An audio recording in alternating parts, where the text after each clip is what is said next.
2시간 전에 마감한 트레이더가 생생하게 전하는 글로벌 마켓 리뷰 델타 원입니다. 시장이 이상해졌습니다. 하락을 해서 이상한 것이 아니라 장중 변동성이 급등했는데 이게 실제로 시장이 크게 움직여서 변동성이 증가한 것이 아니고요.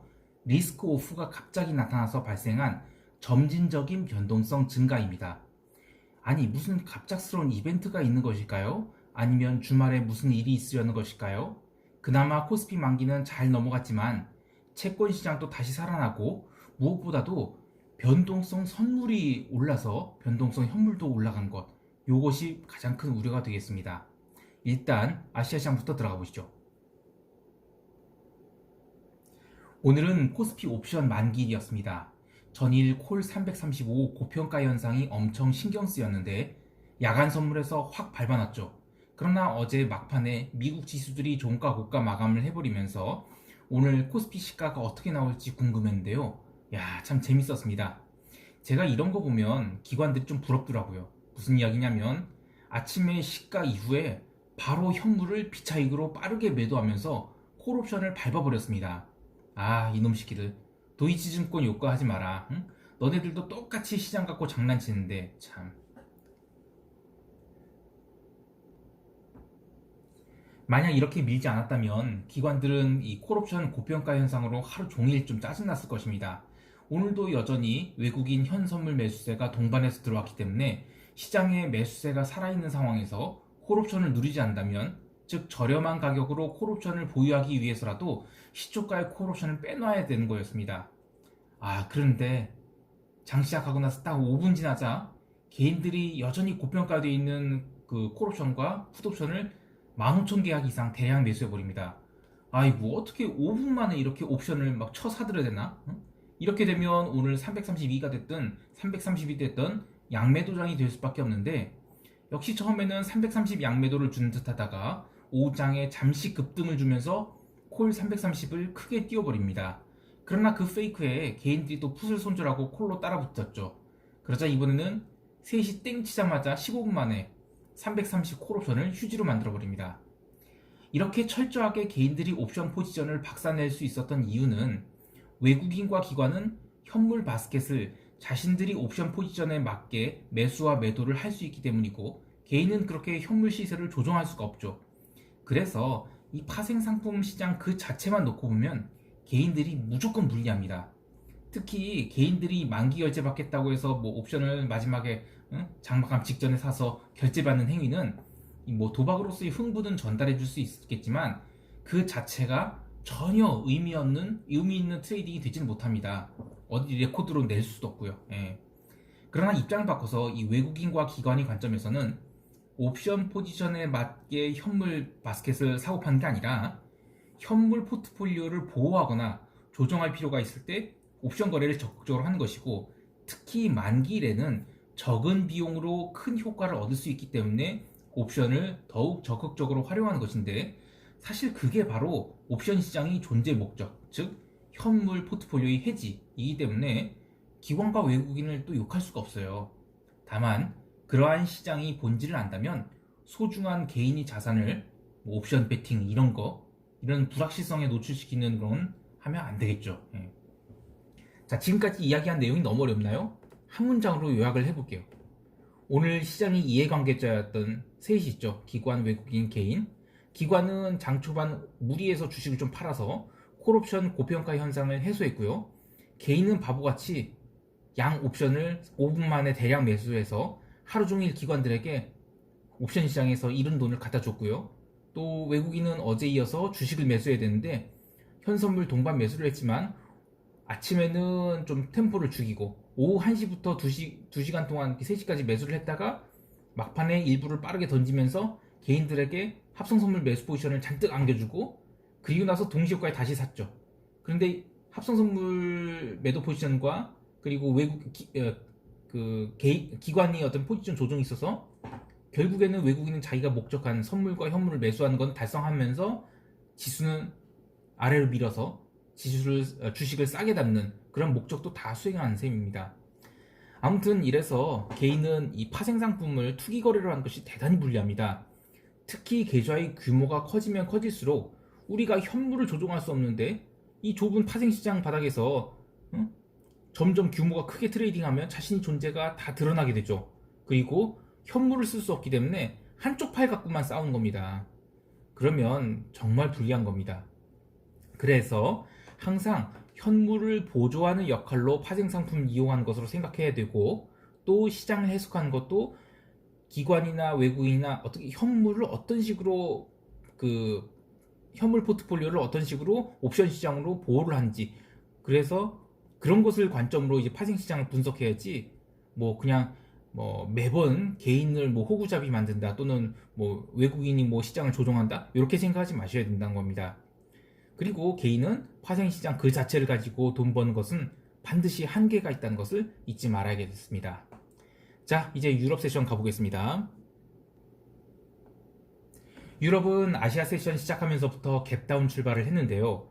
갭다운 폭이 적지 않았다는 것도 좀 이상한 것이었고, 그보다 더 이상한 것은 변동성이 아주 천천히 증가한 가운데 지수가 마치 로그함수 그래프처럼 흘러내렸다는 겁니다. 지수가 분명 반등을 몇 번 하려 했는데 초반에는 변동성이 너무 없어서 점점 흘러내리다가 미국장 시작하면서 하락이 깊어졌고요. S&P가 추가 하락하면서 더욱 하락폭이 커졌습니다.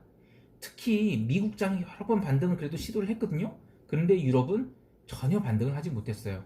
이게 좀 안 좋은 모습이, 오늘 이 장중 조정이 나온다 해도 유럽 세션 마감할 때까지는 지수가 버텼다가 마감 후에 미국이 조정을 받으면서 밀리는 그림이라면 이게 유럽장 갭다운 나왔을 때 5 이상이 됐든 그 아래서 출발해도 강한 매수가 끝까지 나올 수 있는 것인데, 그게 아니라 장중 내내 약세였거든요. 그리고 미국 마감에서 더 밀었어요. 이렇게 되면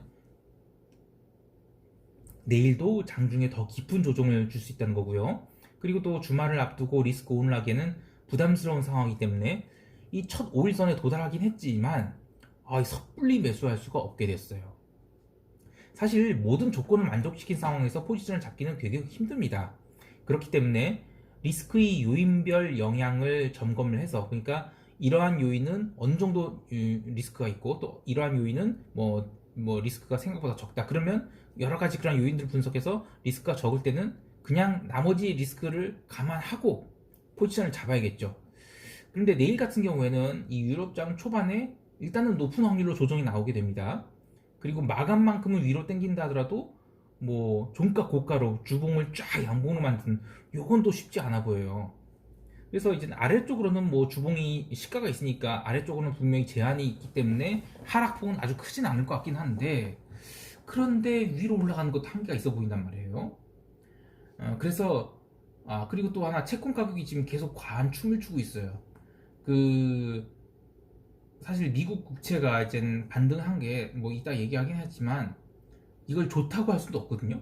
그러니까 예를 들면 이제 미국 국채가 반등했다고 하면 당연히 오늘 금융주가 밀리는 건 맞는데, 그런데 반등폭이 너무 크고, 그리고 이 반등이 어떤 시장에서 시사하는 바가 약간 리스크 오프의 개념 같아요. 즉, 그러니까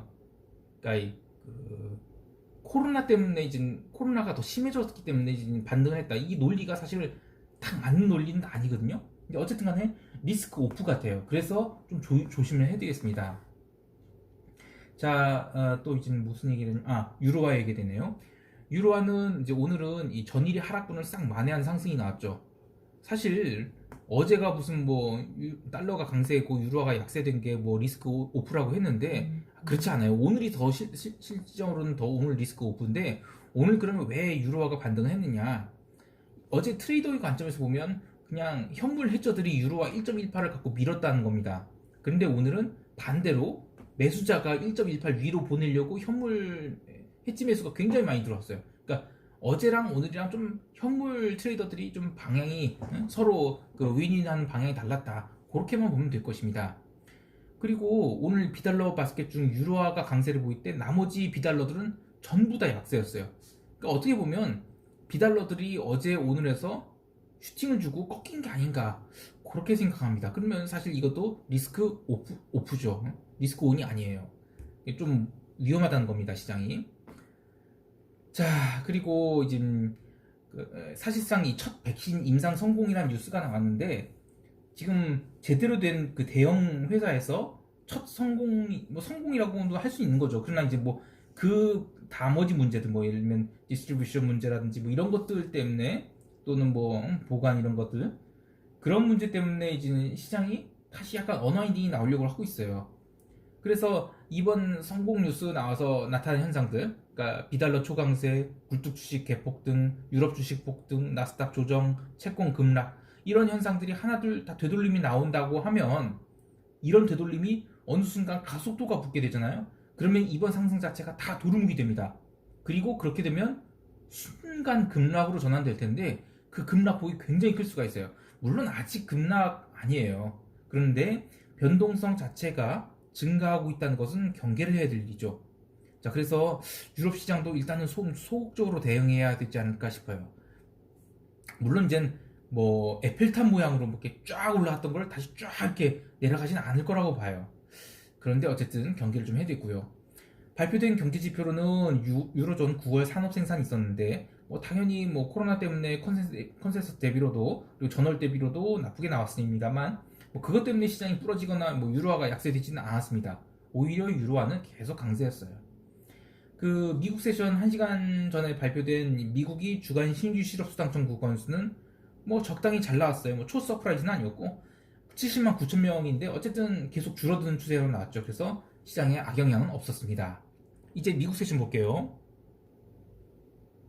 장 시작 전 미국 시장 특징은 참 변동성이 적었는데 나스닥은 또 엄청난 매수세가 있었죠.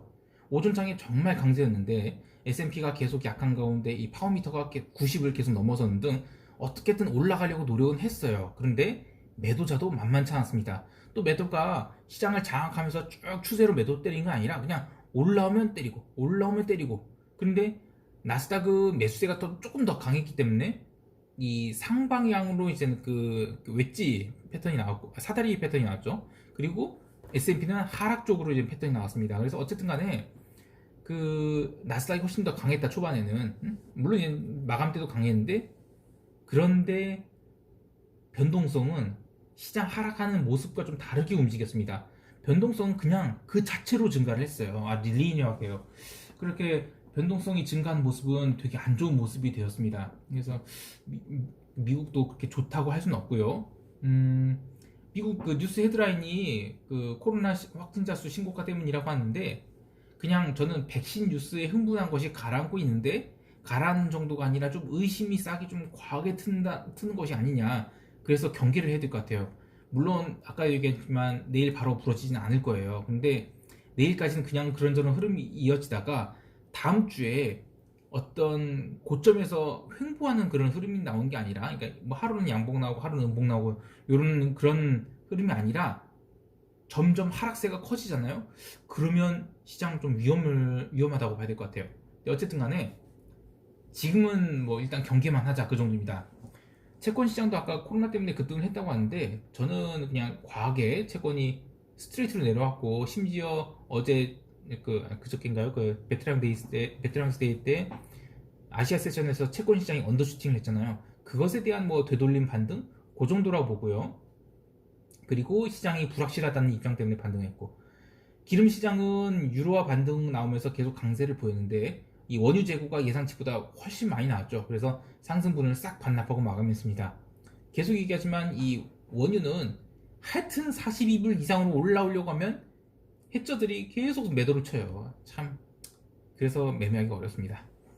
자 이제 시장 총평하기 전에 요거 하나 얘기를 할게요. 그 변동성 지수가 꾸준하게 증가를 해서 오늘 장중 변동성 상승률이 10%까지 찍었어요. 물론 종가상으로는 6% 상승한 정도였는데 그런데 시장이 어떤 전형적인 폭락이 나오진 않았습니다. 오히려 조금 올라온다 싶으면 현물 매도세가 나와서 지수를 이렇게 지그시 누른 정도였지 투매가 나온 것은 전혀 아니거든요. 그래서 변동성 증가와는 달리 투매는 안 나왔다. 그 얘기 뭐냐면 진짜 투매가 나온 것은 변동성이 이것보다 훨씬 더 커져야 투매가 나온다는 거고요. 그 얘기는 변동성이 계속 빠지지 않고 버틴다 그러면 언젠간 투매는 나올 수 있다. 그리고 그 투매는 정말 클 수도 있다. 이렇게 봐야 될 것입니다. 자, 이제 시장 총평합니다. 시장은 예상대로라면 유럽이 오늘 장중에 눌림이 있다 하더라도 반등을 해야 하는 것인데 사실상 반등 없이 그대로 음봉이 나왔다는 게 좀 걱정이고요. 두 번째는 시장 전체가 하락을 했거나 장중 흐름이 심하게 변동을 일으킨 것은 아닌데 변동성이 리니어하게 증가를 했다는 것은 확실히 경계 심리가 있다는 거예요. 그래서 신경을 써야 되겠습니다. 아울러 중국에서 광군제 매출에 대한 피드백이 있었죠. 다 좋은 얘기입니다. 그런데 알리바바 주가는 밀렸어요. 그러니까 이런 것들은 시장이 계속 이 실현 분위기지 막 땡겨서 살려는 것은 약간은 그 포모를이었고 그게 엊그제 이미 다 꼭지를 친 게 아닌가 그런 생각이 좀 들거든요. 물론 코스피도 오늘 매수가 현선물 동반 매수가 들어왔지만 점점 약해지고 있고요.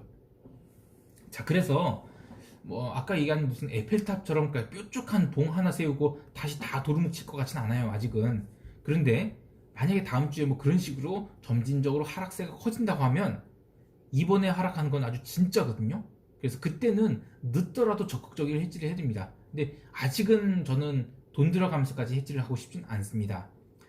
자, 이번 주는 그냥 적당히 보내주도록 하고요. 리스크 관리 좀 잘 하시기 바랍니다. 어제 변동성이 증가를 했는데 오늘 코스피 시장에서 새로 당월물이 돼서 12월물 옵션이 거래가 되죠. 요거 변동성이 증가한 거 증가할지 잘 관찰해 보는 것도 좋겠습니다. 이상 델타원이었습니다. 감사합니다.